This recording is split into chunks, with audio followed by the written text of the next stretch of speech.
បើតាមការស្ទាបស្ទង់របស់អង្គការសុខភាពពិភពលោក OMS ប្រជាជននៅលើពិភពលោកទាំងមូលប្រមាណជា 40% រស់ប្រឈមមុខនឹងជំងឺគ្រុនចាញ់ហើយជំងឺនេះបានសម្លាប់មនុស្សប្រមាណជា1លានទៅ3លាននាក់ក្នុងមួយឆ្នាំប្រទេសដែលទទួលរងគ្រោះជាងគេគឺជាប្រទេសនៅក្នុងទ្វីបអាហ្វ្រិក អាស៊ីនិងអាមេរិកឡាទីននិយាយជារួមគឺនៅក្នុងប្រទេសដែលមានអាកាសធាតុក្តៅហើយសើមហើយជំងឺនេះក៏បាននាំមកដល់ក្នុងទ្វីបអឺរ៉ុបទៀតតាមរយៈការធ្វើដំណើរផ្សេងដូច្នេះយើងសូមជួបជាមួយនឹងលោកគ្រូពេទ្យឡោះគឹមសុំដើម្បីបញ្យល់បញ្ជាក់បង្ហាញអំពីថាតើជំងឺគ្រុនចាញ់នេះជាជំងឺដូចម្តេចជំរាបសួរលោកគ្រូពេទ្យបាទជំរាបសួរបាទតើជំងឺគ្រុនចាញ់នេះជាជំងឺអ្វីហើយបង្កឡើងដោយមេរោគអ្វីខ្លះទៅចា៎បាទជំងឺគ្រុនចាញ់គឺថាមិនមែនយើងចាញ់ទឹកចាញ់ដីដោយពីដើមយើងធ្លាប់យល់នោះទេជាជំងឺមួយយ៉ាងដែលឆ្លងដោយសារមូសខាំមិនមែនឆ្លងពីមនុស្សម្នាក់ទៅមនុស្សម្នាក់ផ្ទាល់ទេគឺថាដោយតាមរយៈមូសខាំនេះវាចម្លងពីអ្នកដែលមានរោគ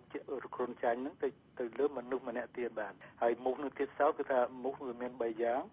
មូស Aedes aegypti គឺថាវាចម្លងមេរោគមួយយ៉ាងឈ្មោះ Chikungunya មូសម្យ៉ាងទៀតឈ្មោះ CC វាចម្លងគឺថាកណ្ដាប់វាខំទៅវាធ្វើឲ្យមនុស្សនោះគេងរហូតបាទហើយចំណែកគ្រុនចាញ់ហ្នឹងគឺថាមូសមួយទៀតឈ្មោះហៅថាមូសដីគោលគឺ Anopheles គឺថាជាមូសម្យ៉ាងដែលមូញីទេមូសឈ្មោលវាអត់ខំទេបាទមូញីវាចេញមកខំយើងពេលណាមេឃចាប់ល្ងាចចាប់ពីម៉ោង4ម៉ោង5ទៅហើយពេលណាសីតុណ្ហភាពឡើងលើសពី17-18អង្សាបាទបើសិនណាត្រជាក់ជាងហ្នឹងវាអត់ចេញមកខំយើងទេបាទហើយវាខំហ្នឹងនៅតែកន្លែងណាដែលងងឹតពុំសូវមានថ្ងៃហើយពុំសូវមានភ្លើងភ្លឺបាទអញ្ចឹងបាទសេចក្តីថាជំងឺនេះគឺមិនមែនជាជំងឺឆ្លងពីមនុស្សម្នាក់ទៅមនុស្សម្នាក់ទៀតនៅចំពោះមុខដោយសារការនិយាយស្ដីឬក៏ដោយសារនៅក្បែរគ្នាមិនមែនទេបាទអត់ទេដោយការប៉ះពាល់គ្នាឬមួយនៅជិតគ្នានិយាយជិតគ្នាឬដកដង្ហើមផ្ទាល់អត់ឆ្លងទេបាទតតមូលនឹងខំពីអ្នកដែលមានគ្រុនចាញ់ទៅខំម្នាក់ទៀតអាហ្នឹងបានវាឆ្លងព្រោះអីពេលណាដែលវាខំហ្នឹងវាបញ្ចូលទឹកមាត់វាទៅក្នុងមនុស្សម្នាក់ទៀតហើយពេលក្នុងទឹកមាត់វាហ្នឹងហើយដែលមានមេរោគគ្រុនចាញ់ហើយឈ្មោះ Plasmodium ចុះថាតើអ្នកដែលមានផ្ទុកជំងឺគ្រុនចាញ់តើមានអាការៈរោគសញ្ញាដូចម្តេចខ្លះទៅលោកគ្រូពេទ្យពេលណាដែលមូសវាខំយើងភ្លាមវាបញ្ចូលរោគ Plasmodium នឹងចូលទៅហើយអាមេរោគហ្នឹងវាឡើងទិញម្ដងទៅតាមឈាមវាចូលនៅក្នុងថ្លើមអស់រយៈពេល30នាទីបាទវាធ្វើដំណើរនោះ30នាទីទៅដល់ក្នុងថ្លើមហើយនៅក្នុងថ្លើមហ្នឹងគឺថា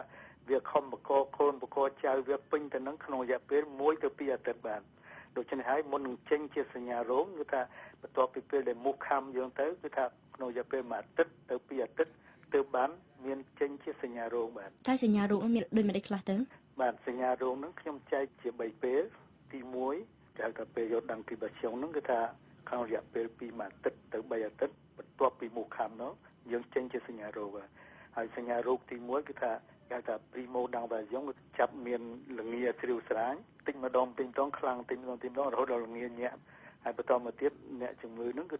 ឈឺជុកចាប់បាទជុកចាប់គ្រប់សាច់ដុំទាំងអស់សាច់ដុំស្មាសាច់ដុំដៃជើងសាច់ដុំកពួនជើងកភ្លើឈឺជុកចាប់អស់ហើយឈឺជុកចាប់គ្រប់សន្លាក់ថែមទៀតបាទហើយបន្ទាប់ពីឈឺដៃជើងសន្លាក់ឈឺក្បាលឈឺអីមកនឹងចាប់ឈឺពោះអ្នកជំងឺ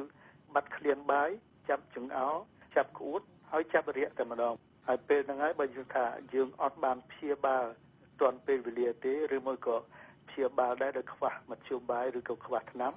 វាទៅធ្វើការវិវត្តទៅរហូតដល់ថាគ្រុនញាក់ខ្លាំងបាទហើយគ្រុនញាក់ខ្លាំងនឹងទៀតគឺថាវាញាក់រាល់3ថ្ងៃឬរាល់4ថ្ងៃម្ដងវាចាប់ញាក់បាទវាញាក់ខ្លាំងមែនទែនញាក់រហូតខ្មែរយ៉ាងថា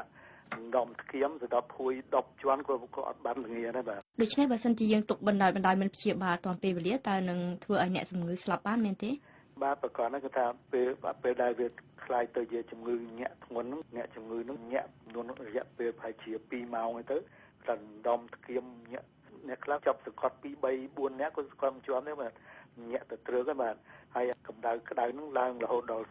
40ឬមួយ41អង្សាក្នុងរយៈពេលប្រហែលជា3ទៅ4ម៉ោងហើយបន្តមកទៀតគឺថាអ្នកជំងឺបេញញុះស្រាក់ចំនួនរយៈពេលប្រហែលជា2ម៉ោងបានសីតុណ្ហភាពហ្នឹងវាចុះបន្តិចម្ដងចេញចុះបន្តិចម្ដងមកវិញបាទហើយពេលនោះអ្នកជំងឺហ្នឹងគ្នាអស់កម្លាំងលហិនលហើយបើកភ្នែកនិយាយក៏សឹងតែរួយដែរហើយចុកដៃចុកជើងពេញទៅនឹងបាទហើយថាពេលនោះយើងគួរតែផ្ដល់ថ្នាំនិងការព្យាបាលដោយវិធីណាខ្លះទៅទើបអាចគាត់ជាសះស្បើយវិញបានពេលហ្នឹងគឺថាយើងត្រូវផ្ដល់ថ្នាំហើយបើថាអ្នកជំងឺគ្នាអាចលេបបានគឺថាប្រាប់ពួកឯងខ្លះគ្នាលេបមិនបានទេដាក់ទៅក្អួតបើសិនជាអ្នកជំងឺលេបបានយើងឲ្យញ៉ាំគីលេន លេបម្ដងមួយគ្រាប់មួយថ្ងៃ3ដងចំនួន1អាទិត្យមួយនឹងអាចជាបានហើយបាទហើយខ្ញុំសូមបញ្ជាក់ទៅទៀតគឺថាក្នុងរយៈពេលទី3គឺថាគេហៅចូលថាជំងឺគ្រុនចាញ់ធ្ងន់អ្នកជំងឺនឹងអាចសន្លប់បាត់ស្មារតីបាទសន្លប់កាច់សន្លប់បាត់ស្មារតីមកពេលនោះដែលថាអ្នកជំងឺអាចស្លាប់ភ្លាមឬមួយក៏បើយើងដឹកទៅមន្ទីរពេទ្យទាន់យើងដាក់សេរ៉ូមដាក់គីនីនទៅយើងអាចជាឡើងវិញប៉ុន្តែបើនៅឆ្ងាយដឹកមិនទាន់ទេគ្នាអាចស្លាប់ហើយពេលហ្នឹងបាទចានេះចំនួនមួយទៀតថាតើជំងឺគ្រុនចាញ់នេះយើងអាចជាបានជាសះស្បើយដាច់តែម្ដងមែនទេបាទត្រូវបាទបើយើងមានថ្នាំគ្រប់គ្រាន់ព្យាបាលទាន់ពេលវេលាអ្នកជំងឺអាចជាដាច់ស្រឡះបានបាទជាសំណួរចុងក្រោយចំពោះបញ្ហាការពារតើបច្ចុប្បន្ននេះគេមានថ្នាំចាក់ការពារជំងឺគ្រុនចាញ់នេះដែរហើយឬនៅហើយតើមានប្រសិទ្ធភាពនិងភាពចាំបាច់យ៉ាងណាខ្លះចំពោះអ្នកដែលត្រូវទៅធ្វើដំណើរទៅកាន់តំបន់ដែលមានគ្រោះថ្នាក់ចា៎របៀបការពារអ្នកជំងឺគ្រុនចាញ់គឺថាទី1យើងត្រូវវាទៅលើសត្វមូសសិនសត្វមូសធ្វើម៉េចយើងធ្វើយ៉ាងណាកុំឲ្យមូសខាំយើងកើតពេលយើងចេញពីផ្ទះជៀសវាងចេញកុំចេញល្ងាចឬមកបើសិនយើងត្រូវចេញគឺថាស្លៀកពាក់ឲ្យជិតបានហើយកន្លែងណាដែលចេញមុខឬដៃជើងដែលយើងអត់បានគ្របជិតទេគឺថាយើងលាបថ្នាំកុំឲ្យមូសមកជិតបានពេលនៅផ្ទះគឺថាយើងគេងដាក់មុងហើយមួយបង្អួចហ្នឹងត្រូវដាក់សំណាញ់បានហើយបើមូសសោតទេក្នុងផ្ទះយើងបាញ់ថ្នាំសម្រាប់សត្វមូសថាអង់សេកទីស៊ីតឬមួយក៏ថ្នាំមួយយ៉ាងគេយកទៅដោតនឹងគូរ៉ង់អេឡិចត្រូលទៅវាផ្សាយបន្តិចម្ដងមូសអត់មកជិតបានហើយមុងឬក៏ខោអាវទៀតយើងអាចបោកនឹងថ្នាំមួយយ៉ាងដើម្បី